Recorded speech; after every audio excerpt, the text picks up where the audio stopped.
अपने चैनल एक कदम आस्था की ओर में।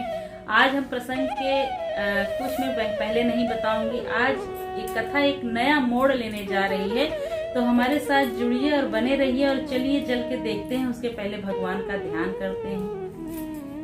शांताकारं भुजगशयनं पद्मनाभं सुरेशं विश्वाधारं गगनसदृशं मेघवर्णं शुभांगं लक्ष्मीकान्तं कमलनयनं योगविरध्यानगम्यं वन्दे विष्णुं भवभयहरणं सर्वलोकैकनाथं वन्दे देव उमापतिं सुरगुरुं वन्दे जगत्कारणं वन्दे पन्नगभूषणं मृगधरं वन्दे पशूनां पतिं वन्दे सूर्यशशाङ्कवाहिनीनयनं वन्दे मुकुन्दाप्रियं वन्दे भक्तजनाश्रयं च वरदं वन्दे शिवं शङ्करम्।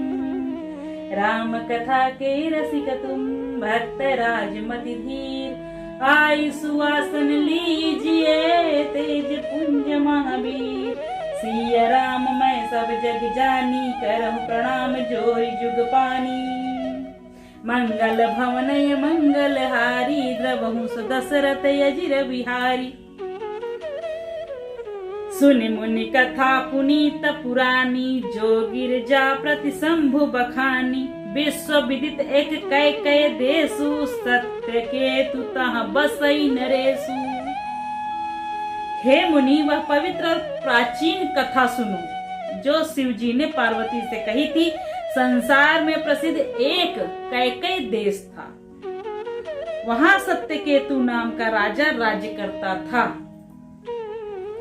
यहीं से कथा थोड़ा अलग मोड़ ले रही है। आप लोग ध्यान से सुनिए और समझने की कोशिश करिए प्लीज। धर्म धुरंधर नीति निधाना तेज प्रतापशील बलवाना। तेहि के भय जुगल सुत बीरा सब गुण धाम महारन धीरा। वह धर्म की धुरी धारण करने वाला नीति की खान तेजस्वी प्रतापी सुशील और बलवान राजा। उसके दो वीर पुत्र हुए जो सब गुणों के भंडार और बड़े ही रणधीर थे। वहां जो सत्यकेतु नाम का राजा था उसके राजधनी जो जेठ सुतयाही नाम प्रताप भान यसताही। अपर सुतहि अरिमर्दन नामा भुज बलय तुलय चल संग्रामा। राज्य का उत्तराधिकारी जो बड़ा बेटा था उसका नाम प्रताप भानु था। दूसरे पुत्र का नाम अरिमर्दन था जिसकी भुजाओं में अपार बल था और जो युद्ध में पर्वत के समान अटल, अगर युद्ध में खड़ा हो जाता था तो जैसे कोई पहाड़ खड़ा रहे वैसे अटल था। भाई ही परम समीति सकल दोष छल बरिजित प्रीति। जेठे सुतहि राज नृप दीना हरि हितयाप गवन बन कीना। भाई भाई में बहुत प्रेम था और सब प्रकार के दोषों और छलों से रहित एकदम सच्ची प्रीति थी। राजा ने जेठ पुत्र को राज्य दिया और अपने आप को भगवान के भजन में लगा दिया और भगवान की साधना के लिए वन को चल दिए। राजा कौन थे? सत्यकेतु। जब प्रताप रवि भय नृप फिरी दोहाई देश। प्रजा पालयति वेद विधि कतहु नहीं अखिलेश। जब प्रताप भानु राजा हुआ देश में उसकी दोहाई फिर गई और वेदों में बताई हुई विधि के अनुसार उत्तम रीति से वह प्रजा का पालन करने लगा, बिल्कुल सटीक तरीके से। उसके राज्य में पाप का कहीं भी लेश मात्र, एक बिंदु भर भी पाप नहीं था उसके राज्य में।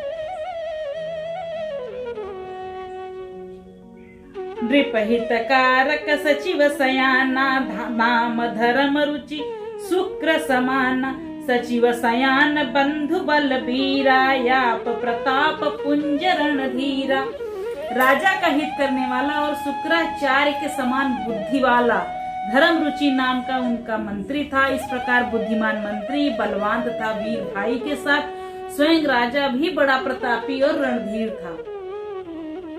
सेन संग चतुरंग पारा यमित सुबड सब समर जुझारा सेन बिलो की राव हर साना अरु बाजे गह गहे निशाना। साथ में अपार चतुरंगिणी सेना थी जिसमें असंख्य योद्धा थे, बड़े पराक्रमी, बड़े वीर और रण में जूझ जाने वाले थे, बिल्कुल जब या तो मारो या तो मरो वाले थे।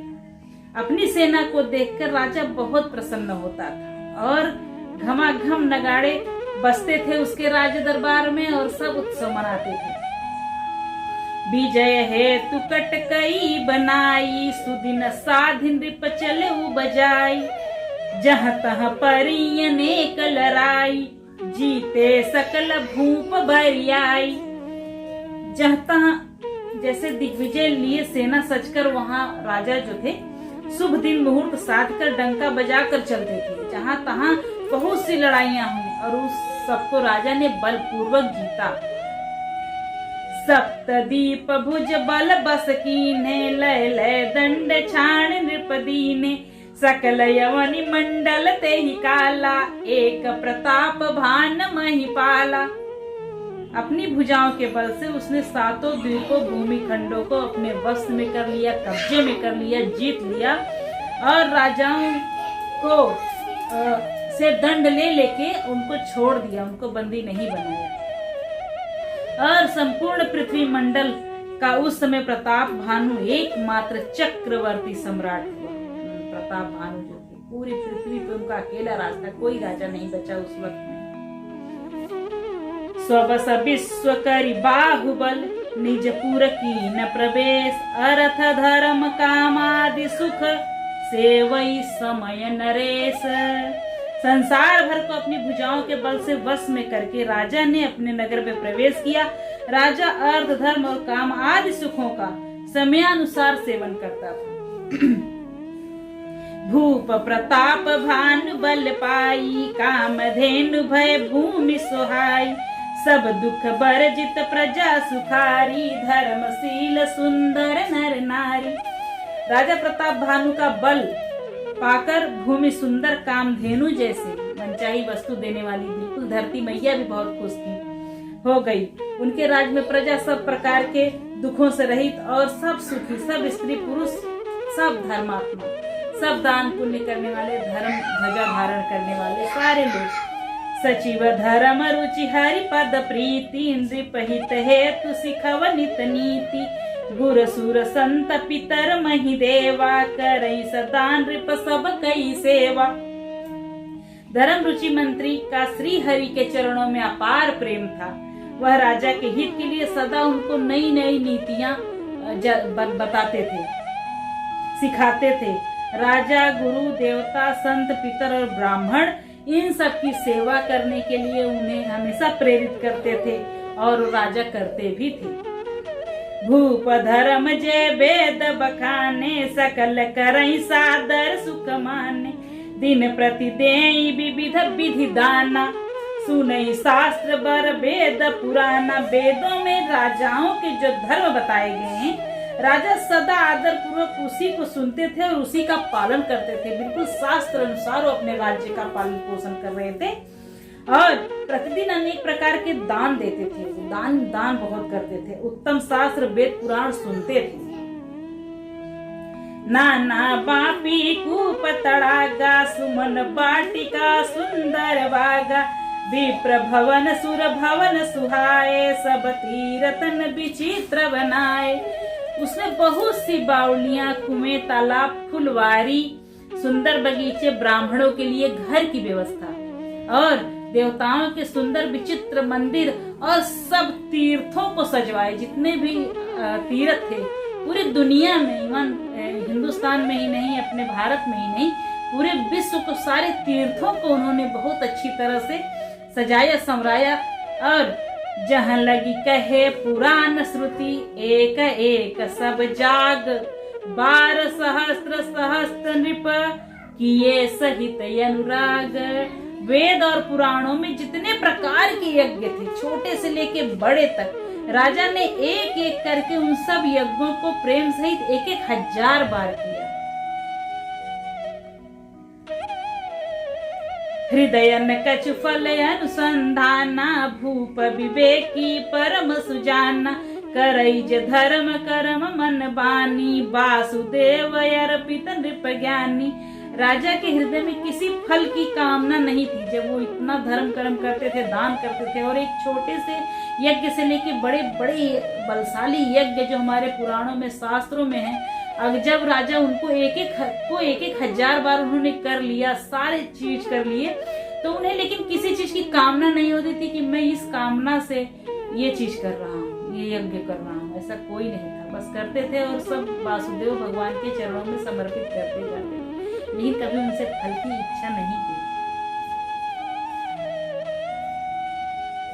भगवान वासुदेव को अर्पित कर रहे थे, कुछ नहीं मांग रहे थे।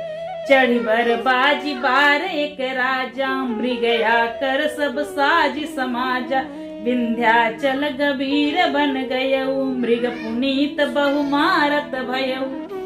एक बार वह राजा एक अच्छे घोड़े पर सवार होकर शिकार का सब सामान सजाकर विंध्याचल के घने जंगलों में गए और वहां उसने बहुत उत्तम से उत्तम हिरण मारे। उस वक्त बहुत शिकार का राजा महाराजाओं का एक शौक रहता था। फिर विपिन नृप दीखी बराहु, जनु बन दुरेऊ सिंह ग्रसिराहु, बड़ विधि नहीं समात मुख माही, मनहु क्रोध बस उगिलत नाही। राजा ने वन में फिरते हुए एक सुअर को देखा और दांतों के कारण वो ऐसा दिख पड़ रहा था मानो चंद्रमा को कसकर मुंह में पकड़कर राहु वन में आ छिपा हो। चंद्रमा बड़ा होने से उसके मुंह में समाता नहीं और मानो क्रोधवश वह उसे उगलना भी नहीं चाह रहा है। कोल कराल दसन छवि गाई, तनु विशाल पीवर अधिकाई, घुर घुरात है आरो पाए, चकित बिलोकत कान उठाए। यह तो सुअर के भयानक दांतों की शोभा कही गई है। उसका शरीर भी बहुत विशाल और मोटा हट्टा कट्टा सुअर था। वो घोड़े की आहट पाकर वह घुरघुराता हुआ कान उठाए चौकन्ना होकर इधर उधर देखने लगा। नील महीधर शिखर सम देखी विशाल बराह, चपरी चलो है सुटुकी नृप, हाँ कि न होई निवाह। नील पर्वत के शिखर के समान विशाल शरीर वाले उस सुअर को देखकर राजा घोड़े के चाबुक को तेजी से चलाकर उस सुअर को ललकारा कि अब तू नहीं बच सकता। आवत देखी अधिक रव बाजी, चले बराह मरुत गति बाजी, तुरत कीन नृप सर संधाना, मही मिल गयऊ बिलोकत बाना। अधिक शब्द करते हुए घोड़े को अपनी तरफ आता देखकर सुअर पवन वेग से भागा और राजा ने तुरंत ही बाणों की वर्षा करने लगी। सुअर बाण को देखते ही धरती के अंदर दुबक गया और बाण ऊपर से जाने लगे। तकी तकी तीर महीस चलावा, करी चल सुअर शरीर बचावा, प्रगटत दूरत जाई मृग भागा, रिस बस भूप चले संग लागा। राजा ताक ताक कर तीर चला रहे थे, परंतु सुअर जो है वो छल करके शरीर को बचाता जा रहा था। वह पशु कभी प्रकट होता और कभी गायब हो जाता था और राजा भी क्रोध के वश उसके पीछे पीछे पीछे पीछे चले ही जा रहे थे। राजा को जिद आ गई थी कि मुझे इसको मारना ही है। गयऊ दूरी घन गहन बराऊ, जहनाहिन गज बाज निबाहु, अति अकेल बन विपुल कलेसु, तदपन मृग मग तजई नरेसु। सुअर बहुत दूर अकेले घने जंगल में चला गया जहाँ हाथी घोड़े का निवाह नहीं था। राजा बिल्कुल अकेले से थे और वन में क्लेश भी बहुत था। फिर भी राजा ने उस पशु का पीछा नहीं छोड़ा और आज की कथा यहीं पर विराम ले रही है। आगे की कथा के लिए हमारा अगला वीडियो देखिएगा और चैनल को लाइक करें, सब्सक्राइब करें, शेयर करें, सपोर्ट करिएगा और बेल आइकन जरूर दबाइए ताकि हमारा नोटिफिकेशन आपको मिल सके। और हम लोग मिलेंगे अगली वीडियो में, तब तक के लिए बोलिए सियावर रामचंद्र की जय।